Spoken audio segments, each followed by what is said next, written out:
வாழ்க வளமுடன். சிவாய நம ஓம். அடியேன் உங்கள் சித்தன் சிவஸ்ரீ ஜெயப்பிரகாசம் பேசுகிறேன். 2026ஆம் ஆண்டு தமிழ் வருடமான பராபவ வருடத்தில் வைகாசி மாதத்தில் வைகாசி மாதம் 2ஆம் தேதியும் வைகாசி மாதம் 31ஆம் தேதியும் 2 அமாவாசைகள் வருகிறது. இந்த வைகாசி மாதத்தில் 2 அமாவாசைகள் வருவதால் திருமணம், கிரகப்பிரவேசம் போன்ற சுபகாரியங்கள் செய்யலாமா சாமி அப்படின்னு சொல்லி நிறைய பேர் கேட்டிருக்கீங்க.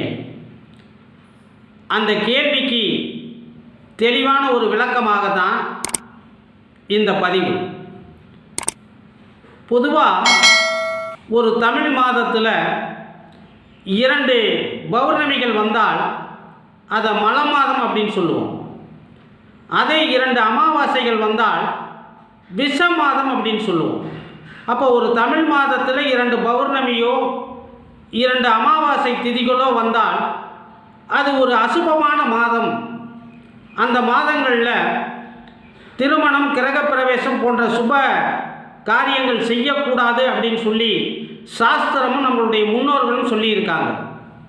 சரி, இதுக்கு விதிவிலக்கு ஏதாவது உண்டா அப்படின்னு நமக்கு தெரியணும் இல்லையா? பொதுவாக இந்த சந்திர பகவான் சூரிய பகவானோடு சேரும் பொழுது அமாவாசை திதி நிகழ்கிறது. இதே இந்த சந்திர பகவான் சூரியனிலிருந்து விலகி வந்து 7ஆம் இடத்திலிருந்து நேர் பார்வை பார்க்கும் பொழுது, அதாவது சூரியனும் சந்திரனும் நேருக்கு நேராக பார்த்து கொள்ளும் பொழுது பௌர்ணமி திதி நிகழ்கிறது. அப்போ இந்த மல மாதம் விஷ மாதம் எப்படி வருகிறது அப்படின்னா, 32 தமிழ் மாதங்களுக்கு ஒரு முறை அதிக மாதமாக இந்த மல மாதமும் விஷ மாதமும் வருகிறது. அப்படி பார்க்கும் பொழுது இந்த மல மாதத்திற்கும் விஷ மாதத்திற்கும் ஒரு விதிவிலக்கு உண்டு. நம்ம முன்னோர்கள் இதற்கு விளக்கம் கொடுத்துருக்காங்க. அப்படி பார்க்கும் பொழுது காலவிதானம் அப்படிங்கிற பழமையான ஒரு ஜோதிட நூலில் என்ன சொல்லியிருக்காங்க இந்த மல மாதத்துக்கும் விஷ மாதத்துக்கும் அப்படின்னா, சித்திரை, வைகாசி இந்த 2 மாதங்களும் வசந்த காலம் அப்படின்னு சொல்லுவாங்க. அதாவது வசந்த ருது. இப்போ இந்த காலகட்டங்களில் இந்த 2 மாதங்களில் 2 பௌர்ணமியோ 2 அமாவாசையோ வந்தால் அதற்கு விதிவிலக்கு உண்டு. அதை நம்ம பெருசாக எடுத்துக்க வேண்டியதில்லை. அந்த மாதங்களில் நம்ம திருமணம், அதே மாதிரி கிரகப்பிரவேசம் போன்ற சுபகாரியங்கள் செய்யலாம் அப்படின்னு சொல்லி நம்மளுடைய பெரியவங்க சொல்லியிருக்காங்க. அப்படி பார்க்கும் பொழுது இந்த வருகின்ற பராபவ வருடத்தில் வைகாசி மாதத்தில் 2 அமாவாசைகள் நிகழ்கிறது.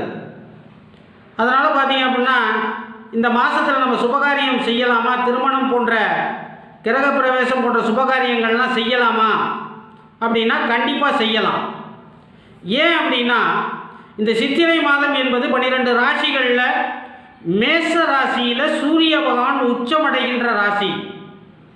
அதே மாதிரி இந்த சந்திர பகவான் வைகாசி மாதத்தில் ரிஷப ராசியில் உச்சமடைகின்ற ஒரு ராசி தான் இந்த ரிஷப ராசி. அப்போ 2 ராஜ கிரகங்கள் என்று சொல்லக்கூடிய சூரியனும் சந்திரனும் இந்த மேச ராசியிலையும் ரிஷப ராசியிலையும் உச்சமடைகின்ற ஒரு ராசி. அப்போ அந்த மாதங்களில் மல மாதமும் விஷ மாதமும் வந்தால் கண்டிப்பாக சுபகாரியங்கள் செய்யலாம்.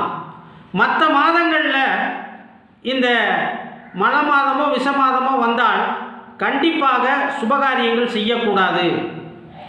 அப்போ அந்த மல மாதத்துலேயும் விஷ மாதத்துலேயும் என்ன செய்யலாம் அப்படின்னா,